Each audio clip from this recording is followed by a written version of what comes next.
23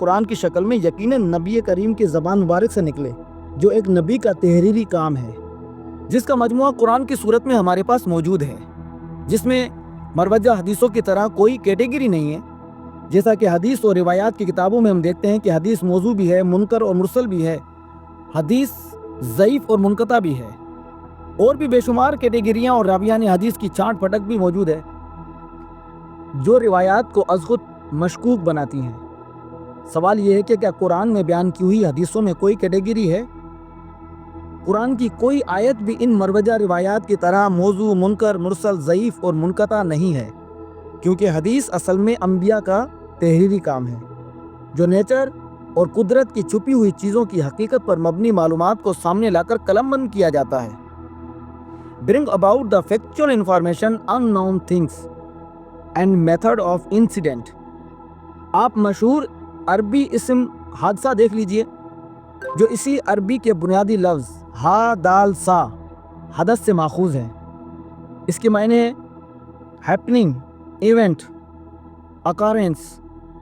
to exist, development اور to be true۔ اگر آپ عربی میں کیا ہوا کہنا چاہیں تو آپ کہیں گے من لذی حدث، جس میں عربی لفظ حدث وہی ہے جس سے لفظ حدیث بنا۔ اس جملے میں عربی لفظ حدث سے مراد کسی نبی کا قول، بیان یا بتانا مراد نہیں لیا جاتا، بلکہ اس کا مطلب واقعہ، حادثہ، نتیجہ اور کسی چیز یا کسی کے بارے میں معلومات حاصل کرنا ہوتا ہے۔ Getting information about some thing اور سم ون۔ اسی وجہ سے عربی زبان میں کیلنڈر ایونٹ کو حدث بالتقویم کہا جاتا ہے، جس میں حدث کا مطلب قول، بیان، کہاوت یا بتانا، بلکہ ایک بتانا نہیں مراد لیا جاتا، بلکہ ایک واقعہ ہوتا ہے۔ حدیث کی اصطلاح تو ابتدائی اسلام میں فارسی ائمہ نے ایجاد کی تھی، جس کا مطلب نبی کے قول اور اقوال لیا جاتا ہے،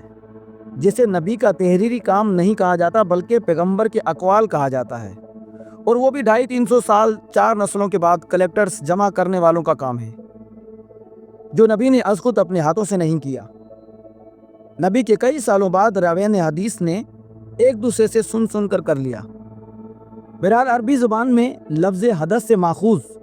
دیگر الفاظ آج بھی روزمرہ کی عربی زبان میں استعمال ہوتے ہیں، اور حدث کے دیگر ماخوذات قرآن کی بھی بہت سی آیات میں استعمال ہوئے ہیں۔ آپ خود قرآن کھول کر دیکھ لیں، سورت نمبر 65 کی آیت نمبر 1، یحدث بعد ذلک امرا، سورہ 20 کی آیت نمبر 113، او یحدث لہم ذکرا، سورت نمبر 18 کی آیت نمبر 70،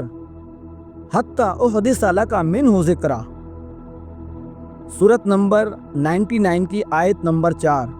یومئذ تحدث اخبارہا۔ قرآن کی ان چاروں مختلف آیات میں یحدث، احدث، تحدث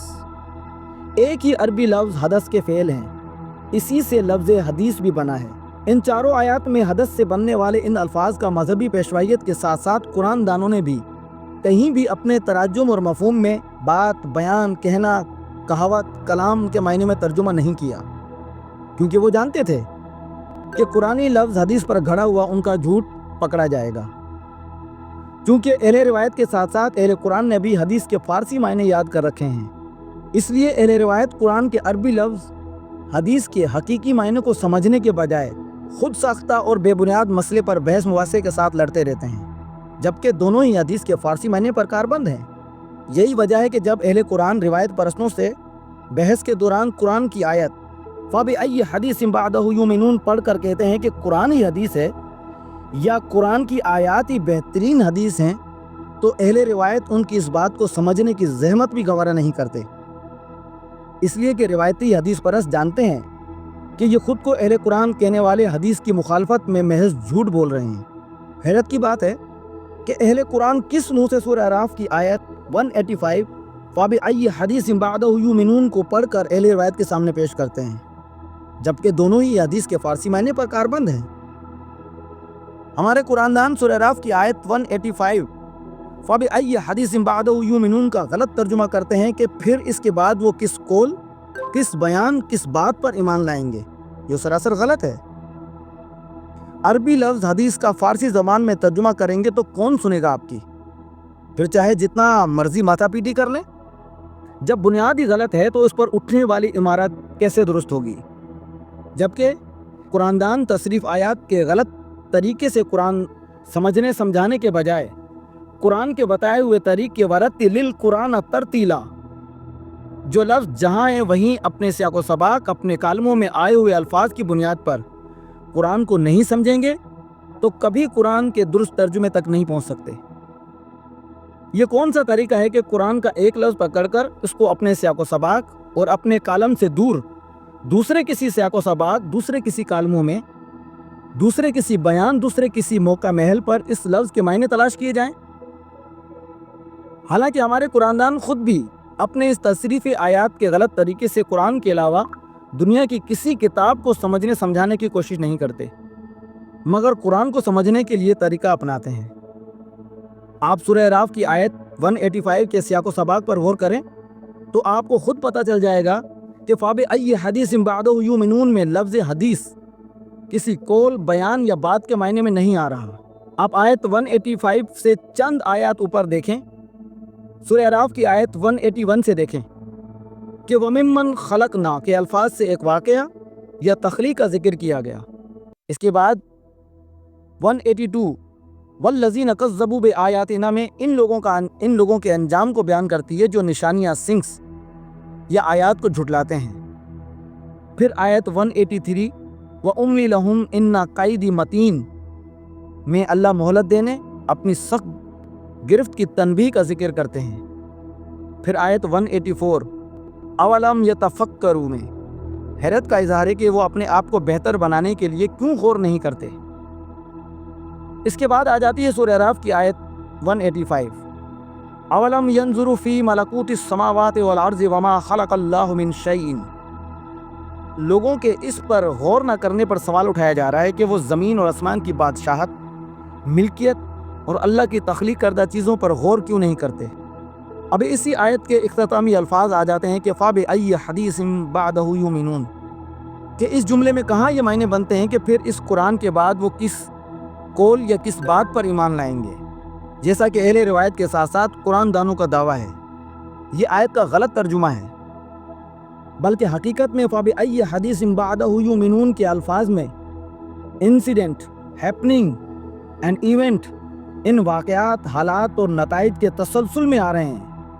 جو اوپر بیان کردہ آیت کے سیاق و سباق میں تفصیل سے ذکر کیے گئے۔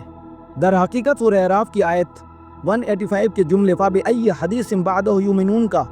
درست اور صحیح ترجمہ یہ ہے فَبِأَيِّ حَدِيثٍ، تو پھر کون سی معلومات، واقعات یا حقائق بَعْدَهُ يُؤْمِنُونَ اس کے بعد وہ ایمان لائیں گے یا قبول کریں گے۔ فَبِأَيِّ حَدِيثٍ بَعْدَهُ يُؤْمِنُونَ، so in which factual information, update, outcome, cause or reason of incident, event after his due day accept۔ یہ آیت انسان کو دعوت دے رہی ہے کہ وہ اللہ کی نشانیوں اور کائناتی حقائق کو سمجھنے پر سوال کر رہی ہے۔ اگر وہ ان حقائق کو تسلیم نہیں کریں گے تو پھر کس قسم کی سچائی یا معلومات کو قبول کریں گے؟ آیت کا یہ درست ترجمہ آیت کے سیاق و سباق کے مطابق فطرت کے اصولوں اور نشانیوں پر غور و فکر کرنے کی دعوت دیتا ہے۔ در حقیقت قرآن کی آیات کو ہی حدیث کہا گیا ہے، جو کسی قسم کا بیان یا قول نہیں ہے بلکہ اللہ کی دی ہوئی factual information unknown things and method of incident ہیں۔